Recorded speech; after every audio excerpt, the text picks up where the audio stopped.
So, happy Sunday sa lahat. Good morning. Nandito tayo ngayon sa bahay. And, ayan na guys, ongoing na yung pag-finishing dito sa ating nag-iisang dingding sa labas na hindi pa na-finishing. Ayan yung aking kapatid. Pag-hi sa diri Manoy! Ana! Oh, ayan na. Siguro 2 araw to. Asa man di mong kauban? Kahapon na yan nila sinimulan guys dito. Tapos dito. So ngayon napakaaga din nilang pumunta para tapusin tong trabaho na to. Init naman mo diha eh. Ayan na yung itsura niya. Finally, mapi-finish. Hala na mo agi, basiin yung mga motor.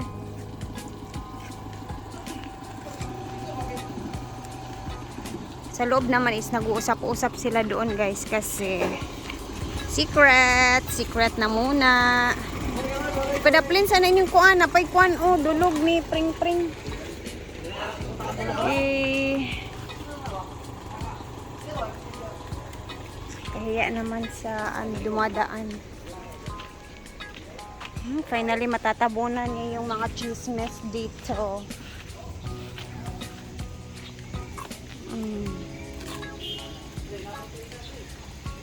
Tapos yung bintana natin dito sa kwarto ng mga ni Mama at saka ni Diday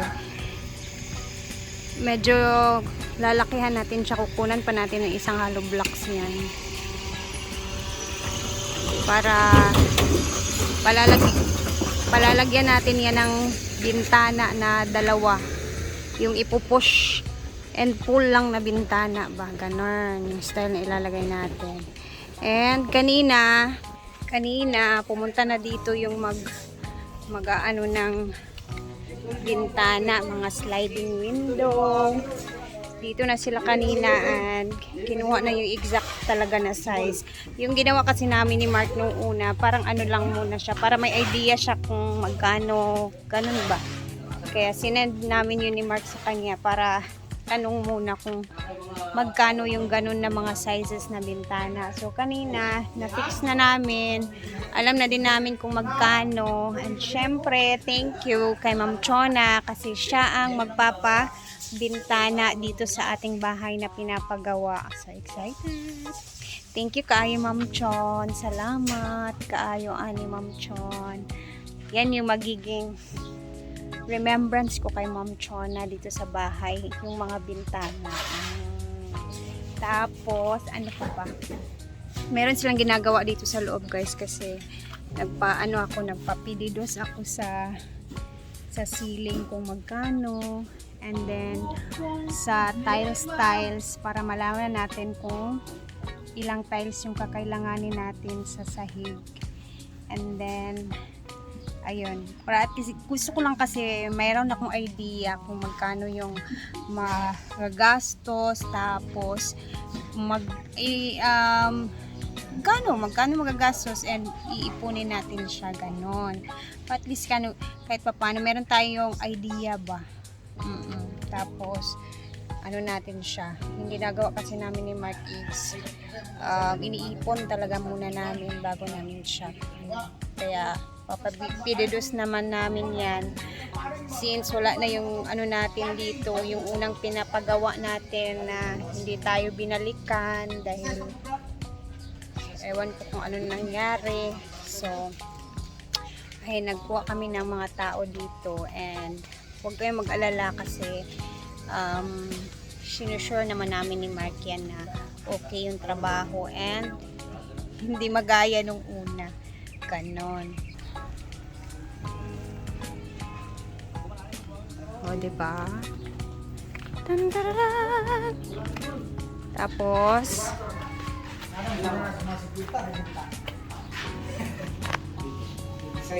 usap-usap na sila. Sekreto muna yan. Ito nga pala yung poste na ilalagay natin guys. So ngayon naman is ayusin pa nila yan kasi hindi pa yan eksakto na measure. And ito na nga pala yung ginawa nila Mark para sa poste natin. Then, proceed tayo. After naman, dito naman tayo sa mga pultahan. No, tingnan niyo yung trabaho nung una kong mga tao. Hindi tinapos. Diba? Hindi tinapos.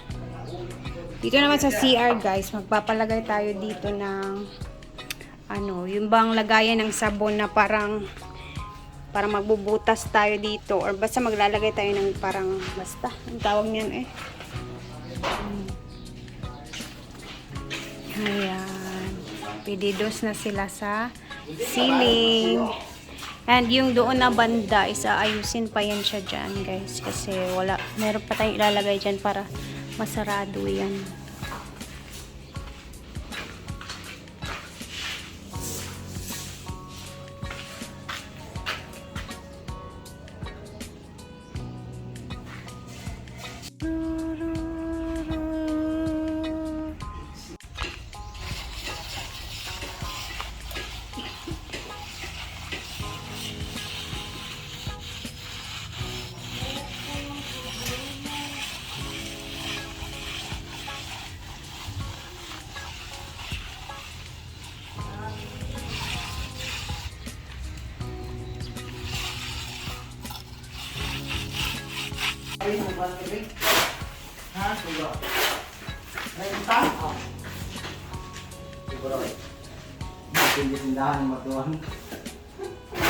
Dagol mo agi sa kakuan.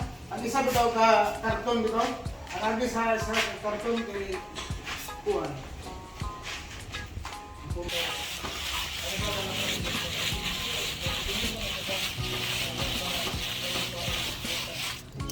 Na tayo dito guys sa ating trabaho. And punta tayo ngayon sa hinaguan. Hala, ako ay tagkwarta. Punta tayo ng hinaguan kasi doon din yung mga batchmate namin kagabi. So, na-late na nga din akong gumising kasi syempre kagabi nag-alumni kami sa high school namin. So, ayun, late na din nagising ang mga tao. So, tara sa farm kasi nandun sila, mga ka-batchmate namin ni Madam. And, doon muna tayo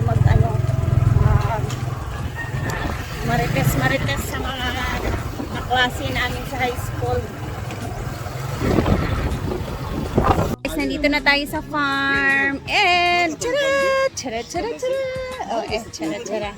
Lars, kayo akong dagway yun. Nandisco gabi Wala ko ng disco.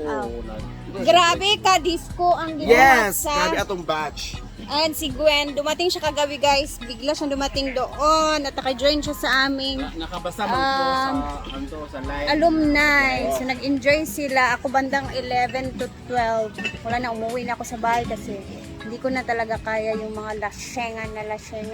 Grabe na lasingan. So, wala man diri sila. Abi na akong nadiri. Nga bunot gabi kang Ate Mare. Wala pa pala yung mga kabatch namin. And nandito si Dave dahil ang ulam na niluto ay tinanlag guys. Oh, sila ito yung naabutan natin ngayon. Tinanlag na baboy. Tapos, meron akong chichika sa inyo guys.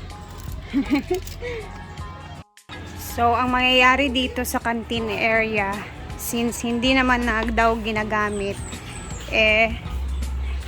gagawin to siyang kwarto ng mga SC.